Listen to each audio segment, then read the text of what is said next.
నమస్తే. మనతో మాట్లాడడానికి ప్రముఖ డైరెక్టర్ గీతా కృష్ణ ఉన్నారు. ఆయనతో మాట్లాడదాం. నమస్తే sir. Hi. Sir, junior NTR ఒక ట్వీట్ పెట్టారు. అది మీకు తెలిసే ఉంటది. ప్రియమైన సిబిఎన్ మావయ్యకి ఈ చారిత్రాత్మక విజయాన్ని సాధించినందుకు నా హృదయపూర్వక శుభాకాంక్షలు. ఈ విజయం ఆంధ్రప్రదేశ్ రాష్ట్రాన్ని అభివృద్ధి పథంలో నడిపిస్తుంది అని చెప్పి ఆశిస్తున్నాను అని చెప్పి, అలాగే లోకేష్కి అండ్ వాళ్ళ మావయ్యకి అండ్ పురంధేశ్వరికి అందరికీ ఇట్లా శుభాకాంక్షలు చెప్పారు.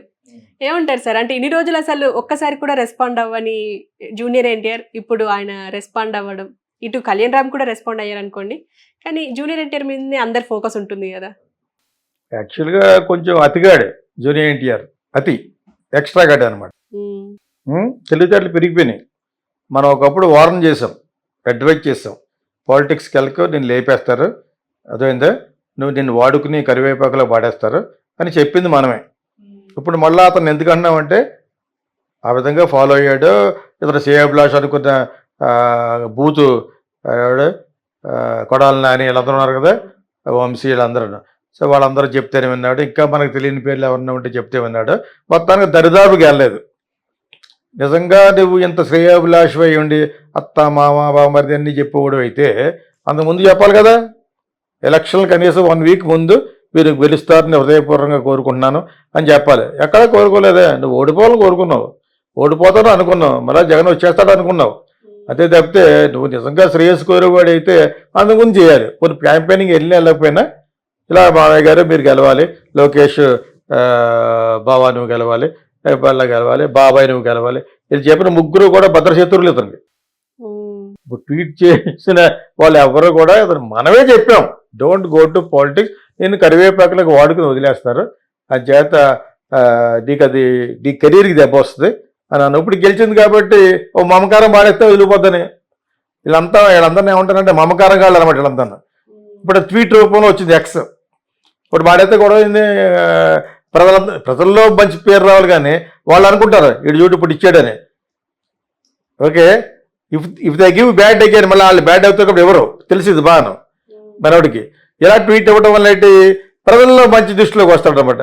గెలిచిన పార్టీ పక్కన జనాలు ఉంటారు కాబట్టి చూడండి మా జూనియర్ ఎన్టీఆర్ దాకా ఇచ్చాడని చెప్పేసి అంత సీన్ లేదు. మీ వాడు నిజంగా ఇచ్చివాడు అయ్యి ఉంటే ఎలక్షన్ ముందు ఇవ్వాలమ్మా, ఇప్పుడు కాదు. అలాగే ఇవ్వలేదు అతను. అని చేత తెలివితేటలు ఎక్కువైపోయిన మనవాడికి ఆ విధంగా ఇచ్చాడు. One has to be matured. ఇప్పుడు డిప్లొమాటిక్ రిలేషన్స్ మాకు సబ్జెక్ట్ ఉంటుంది, డైరెక్షన్ కోర్స్ నేర్పే వాళ్ళకి డిప్లొమాటిక్గా ఉండాలి. డిప్లొమాటిక్గా ఉండకపోతే నీ దగ్గర కథ వేసి బెటర్, అర్థమైందా? సో వాళ్ళందరూ కూడా చెప్పాను అనమాట. కథ వినేసి ప్రొడ్యూసర్లు వాళ్ళ హీరో కథ ఉందా అక్కడ కథ ఉందా అని వినేసి వెళ్ళిపోయిన తర్వాత కథ కాపీ కొట్టేస్తారనమాట. దానికోసం రైటర్స్ అసోసియేషన్ పెట్టారు ఇక్కడ. అందులో పెట్టినా కూడా కాపీ కొట్టేయచ్చు. అంచేత మా వాళ్ళకి ఒక టెక్నిక్ చెప్పాను, ప్రతి వీడియోలో మన ఒక చిన్న జోక్ ఉండాలి కాబట్టి. ఇక్కడ డైరెక్షన్ యాక్షన్ మన స్క్రీన్ ప్లే నేర్చుకుని వెళ్ళిపోయిన తర్వాత కథ చెప్పేది ముందు రైటర్స్ అసోసియేషన్ రిజిస్ట్రేషన్ చేసుకోండి, ఏదో 15,000 కట్టాలి. తర్వాత నుంచి ఎవరీ స్టోరీకి 200-300 కడితే రిజిస్టర్ చేసుకుంటారు. నీ స్టోరీకి రక్షణ కాపీ కొట్టేయకుండా. దిస్ ఇస్ అగైన్స్ట్ ప్లెగారిజం అంటారు దాన్ని. సో అది బాగానే పెట్టారు. అయినా కూడా కాపీ కొట్టేస్తారు కాబట్టి మీ మొబైల్ ఒకటి పట్టుకెళ్ళండి, పట్టుకెళ్ళి రికార్డింగ్ మోడ్లో పెట్టి మరి పెద్ద ప్రొడ్యూసర్కి పనులు ఒకటి చెప్తున్నారు, ఒక పెద్ద హీరోకి చెప్తున్నారు. నేను ఈ హీరో గారికి ఈ సబ్జెక్ట్ చెప్పమనే అవకాశం నాకు వచ్చింది, నేను చెప్తున్నాను అని చేత ఇది రికార్డ్ చేసుకుంటున్నాను అని పెడతారు. ఈలోగా అవతల కోపం వస్తుంది. ఏంటి అంటే మమ్మల్ని నా మీద నమ్మకం లేదా నీకు ఏంటి? అప్పుడు అనండి నా మీద గంటేమని చెప్పాను. లేదు సార్ మా గురువు ఆయన ఇలా చెప్పమని చెప్పారు, నా మీద నమ్మకం లేదన్నారు కదా, మీ మీదే కదా, నా మీద నాకు నమ్మకం లేదని చెప్పని చెప్పాను. అంచేత అయితే వద్దు గడౌట్ అన్నాడు ఎవరో ప్రొడ్యూసర్. అప్పుడు మళ్ళీ ఆయన ఎదురుకుండానే అయితే గెటౌట్ అన్నాడు. అంచేత రికార్డింగ్ అయిపోతున్నాను అని పెట్టేసి అదేప్పుడు this is going to be a proof to the supreme court. నువ్వు ఎలా తెలివితేటలు ఉపయోగిస్తుంటారు కొంతమంది ప్రొడ్యూసర్లు, వాళ్ళను అందరూ కాదు, కొంతమంది చేస్తారు, కొంతమంది హీరోలు చేస్తూ ఉంటారు. ఒక హీరో చేశాడు అలాగా, అక్కడ ఎవడో డైరెక్టర్ మారుతి అన్న కూడా ఒకటి కథ వినేసి చేస్తారు. ఎవడైతే కట్ చెప్పాడని కట్ చేశారు. అటు గోల చేస్తే మేము రైటర్ సెషన్లు పెట్టి చెప్పాను అనమాట. ఎవడేమైనా కూడా గోటు కోర్టు అని తమాషా చదువుతాను.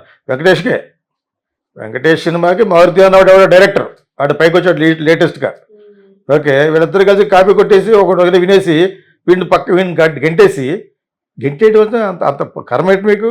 హ్యాపీగా వాడికి 1,00,000 2,00,000 5,00,000 10,00,000 ఇచ్చి అందరు కొనుక్కోండి.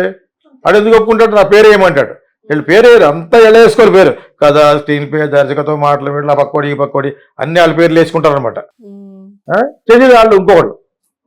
నేను ఇలాగ ఒకసారి చెప్పాను ఆల్రెడీ ఒక 2 సంవత్సరాల క్రితం. ఇప్పుడు మళ్ళీ ఎందుకు చెప్పానంటే, మన జూనియర్ ఎన్టీఆర్ తంతు ఎలా ఉందంటే ఎలా ఉంది.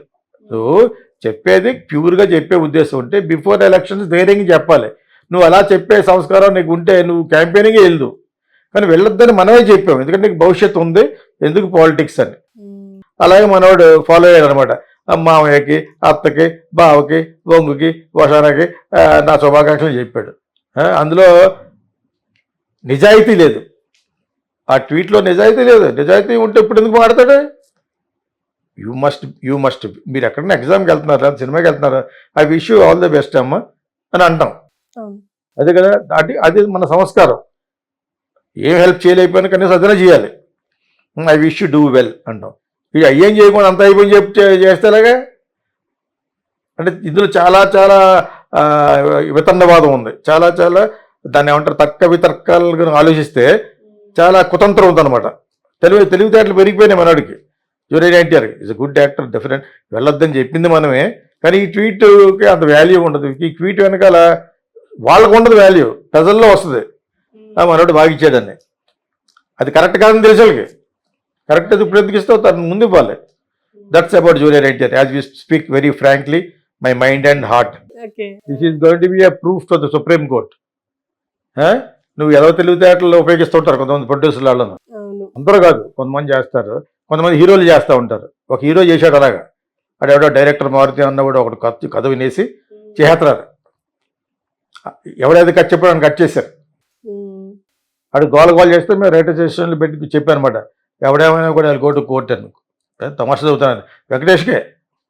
వెంకటేష్ సినిమాకి మారుతి అన్నవాడు ఎవడో డైరెక్టర్, అటు పైకి వచ్చాడు లేటెస్ట్గా. ఓకే, వీళ్ళిద్దరు కలిసి కాపీ కొట్టేసి ఒకటి వినేసి వీడిని గంటేసి గంటేయడం అంటే అంత అంత కర్మ ఏంటి మీకు? హ్యాపీగా వాడికి 1,00,000 2,00,000 5,00,000 10,00,000 ఇచ్చి అందరు కొనుక్కోండి. ఆడు ఎందుకు ఒప్పుకుంటాడు? నా పేరు ఏమంటాడు? వీళ్ళు పేరు వేయరు, అంతా ఎలా వేసుకోవాలి పేరు కదా, స్క్రీన్ పే, దర్శకత్వం, మాటలు, వీళ్ళు ఆ పక్కోడి ఈ పక్కోడి అన్ని వాళ్ళ పేర్లు వేసుకుంటారు అనమాట. చేసేది వాళ్ళు ఇంకొకడు. నేను ఇలాగ ఒకసారి చెప్పాను ఆల్రెడీ ఒక 2 సంవత్సరాల క్రితం. ఇప్పుడు మళ్ళీ ఎందుకు చెప్పానంటే, మన జూనియర్ ఎన్టీఆర్ తంతు ఎలా ఉందంటే ఎలా ఉంది. సో చెప్పేది ప్యూర్గా చెప్పే ఉద్దేశం ఉంటే బిఫోర్ ఎలక్షన్స్ ధైర్యంగా చెప్పాలి. నువ్వు అలా చెప్పే సంస్కారం నీకు ఉంటే నువ్వు క్యాంపెయినింగే వెళ్దు. కానీ వెళ్ళొద్దని మనమే చెప్పాము, ఎందుకంటే నీకు భవిష్యత్తు ఉంది, ఎందుకు పాలిటిక్స్ అని. ఇటు వచ్చేట అయినా కూడా నువ్వే బ్యాడ్ అవుతావు కదా అని చెప్పి. ఇప్పుడు అయ్యింది కాబట్టి డిప్లొమాటిక్గా, ఈ డిప్లొమాటిక్ రిలేషన్స్లో మా స్టూడెంట్స్కి ఎలాగైతే చెప్పానో అలాగే మనవాడు ఫాలో అయ్యాడు అనమాట. మామయ్యకి, అత్తకి, బావకి, బొంగుకి, వషారాకి నా శుభాకాంక్షలు చెప్పాడు. అందులో నిజాయితీ లేదు. ఆ ట్వీట్లో నిజాయితీ లేదు. నిజాయితీ ఉంటే ఇప్పుడు ఎందుకు మాట్లాడతాడు? యూ మస్ట్ మీరు ఎక్కడైనా ఎగ్జామ్కి వెళ్తున్నారా, సినిమాకి వెళ్తున్నారా, I wish you all the best అమ్మ అని అంటాం. అదే కదా, అది మన సంస్కారం. ఏం హెల్ప్ చేయలేకపోయినా కనీసం అదనే చేయాలి. I wish you do well అంటాం. ఇక అయ్యేం చేయకుండా అంత అయిపోయి చేస్తేలాగా అంటే ఇందులో చాలా చాలా వితండవాదం ఉంది. చాలా చాలా దాన్ని ఏమంటారు, తర్క వితర్కాలుగా ఆలోచిస్తే చాలా కుతంత్రం ఉందన్నమాట. తెలివితేటలు పెరిగిపోయినాయి మనవాడికి. Junior NTR is a good actor, definite. వెళ్ళొద్దని చెప్పింది మనమే, కానీ ఈ ట్వీట్కి అంత వాల్యూ ఉండదు. ఈ ట్వీట్ వెనకాల వాళ్ళకు ఉండదు వాల్యూ, ప్రజల్లో వస్తుంది. మనోడు బాగా ఇచ్చాడని. అది కరెక్ట్ కాదని తెలిసి వాళ్ళకి. కరెక్ట్ అది ఇప్పుడు ఎందుకు ఇస్తావు, తను ముందు ఇవ్వాలి. That's about junior NTR. As we speak very frankly, my mind and heart. Okay sir, thank you very much sir.